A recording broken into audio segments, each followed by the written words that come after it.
आज तारीख 7 सितंबर दिन रविवार। आप सुन रहे हैं द लेंस का न्यूज पॉडकास्ट राउंड अप। मेरा नाम है पूनम ऋतु सिंह। चलिए करते हैं खबरों की शुरुआत। जापान के प्रधानमंत्री शिगेरू इशिबा ने आज इस्तीफा दे दिया क्योंकि उनकी लिबरल डेमोक्रेटिक पार्टी और गठबंधन ने जुलाई 2025 के ऊपरी सदन चुनाव में बहुमत खो दिया था। मीडिया रिपोर्ट्स के मुताबिक एलडीपी के भीतर बढ़ते असंतोष और इशिबा को हटाओ आंदोलन के दबाव में ये कदम उठाया गया। अक्टूबर 2024 के निचले सदन चुनाव में भी गठबंधन को केवल 215 सीटें मिली, जो बहुमत से कम थी।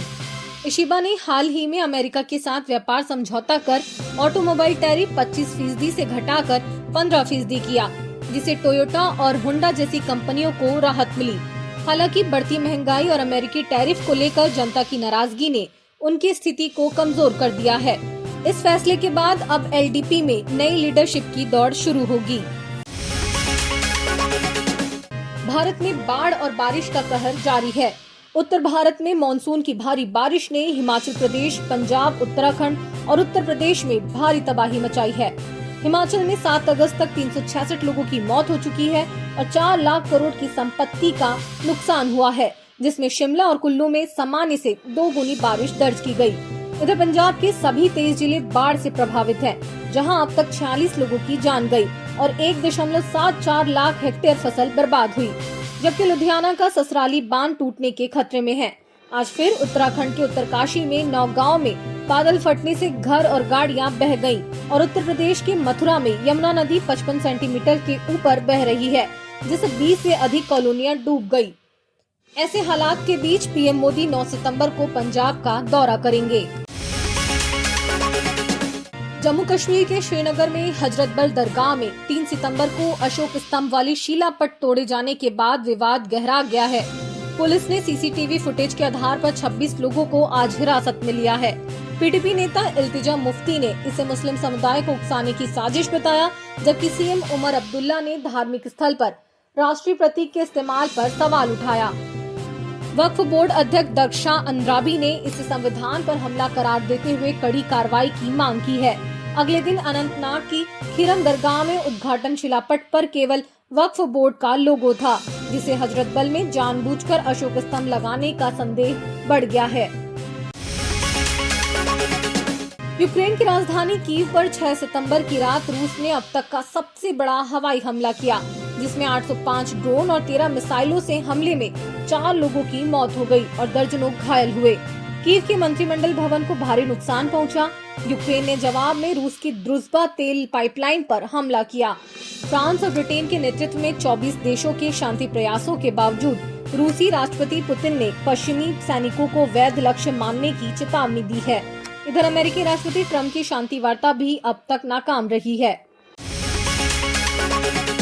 भारतीय चुनाव आयोग देश भर में वोटर लिस्ट वेरिफिकेशन के लिए स्पेशल इंटेंसिव रिवीजन यानी एसआईआर शुरू करने जा रहा है, जिसकी रणनीति पर 10 सितंबर को दिल्ली में बैठक होगी। इसका उद्देश्य अवैध मतदाताओं को हटाकर 2026 के विधानसभा चुनावों से पहले मतदाता सूची को अपडेट करना है। बिहार में इस प्रक्रिया का विपक्ष ने तीखा विरोध किया है, जिसमें राहुल गांधी ने इसे वोट छीनने का तरीका बताया। वेरिफिकेशन के लिए बूथ लेवल ऑफिसर घर घर जाएंगे या लोग ऑनलाइन फॉर्म भर सकेंगे। बिहार के बाद यह प्रक्रिया पूरे देश में लागू होगी। 22 सितंबर 2025 से लागू नई जीएसटी दरों से भारत के ऑटोमोबाइल उद्योग में बदलाव की उम्मीद है, जिसमें छोटी कारों और 350 सीसी तक की 2 व्हीलर्स पर टैक्स 28% से घटाकर 18% किया गया है, जिससे कीमतों में 5 से 10% की कमी आएगी। जबकि टोयोटा ने घोषणा की है कि इस कटौती का पूरा लाभ ग्राहकों को देगी, जिससे फॉर्च्यूनर की कीमत में लगभग 3.5 लाख रुपए और ग्लेंजा में 85,300 रुपए तक की कमी होगी।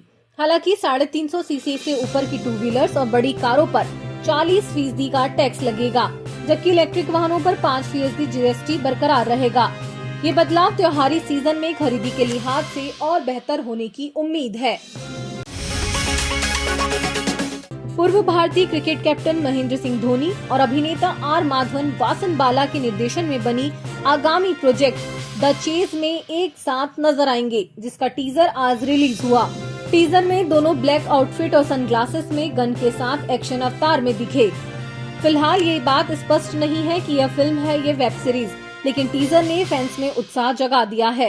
धोनी 2020 में इंटरनेशनल क्रिकेट से संन्यास ले चुके हैं और आईपीएल में चेन्नई सुपर किंग्स के लिए खेलते हैं और 100 मैच जीतने वाले वे एकमात्र कप्तान हैं। इसके अलावा माधवन जल्द ही धुरंधर में रणवीर सिंह और संजय दत्त के साथ दिखेंगे।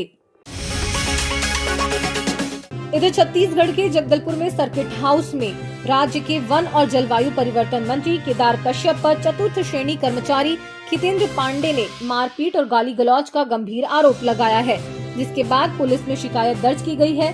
खितेंद्र ने दावा किया है कि मंत्री ने कमरे का ताला देर से खोलने पर उन्हें जूतों से पीटा और अपमानित किया। कांग्रेस ने इस घटना को लेकर कश्यप के इस्तीफे और बीजेपी से माफी की मांग की है, जबकि कश्यप ने आरोपों को खारिज कर इसे कांग्रेस का भ्रामक प्रचार बताया। फिलहाल पुलिस ने जांच शुरू कर दी है, लेकिन अब तक कोई एफआईआर दर्ज नहीं हुई। ये मामला प्रदेश की सियासत में तूल पकड़ रहा है। और मुद्दा सोशल है में बात शशि थरूर की एक पोस्ट की। शशि थरूर ने अपने सोशल मीडिया में एक पोस्ट शेयर की, जिसमें वो अपने नए टीवी शो के बारे में बात करते हुए नजर आ रहे हैं। उन्होंने इस पोस्ट को शेयर करते हुए लिखा, उन्होंने शासन किया, उन्होंने लूटा और उनकी विरासत बनी रही। औपनिवेशिक शासन शासकीय व्यवस्था के बारे में नहीं था, बल्कि यह भारत के संसाधनों की निकासी, शोषण और उसकी कहानी को फिर से लिखने का खेल था।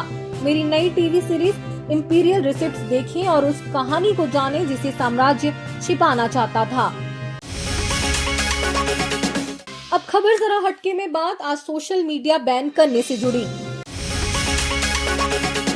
नेपाल सरकार ने हाल ही में एक हैरान करने वाला कदम उठाते हुए फेसबुक, इंस्टाग्राम, व्हाट्सएप और एक्स समेत 26 सोशल मीडिया ऐप्स पर बैन लगा दिया है, क्योंकि उन्होंने संचार और सूचना प्रौद्योगिकी मंत्रालय में रजिस्ट्रेशन नहीं कराया।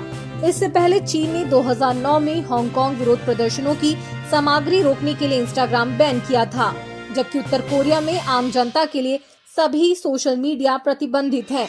इसके अलावा ईरान ने 2022 में सरकार विरोधी प्रदर्शनों के चलते और रूस ने 2022 में यूक्रेन युद्ध से जुड़े कंटेंट के कारण इंस्टाग्राम पर रोक लगाई।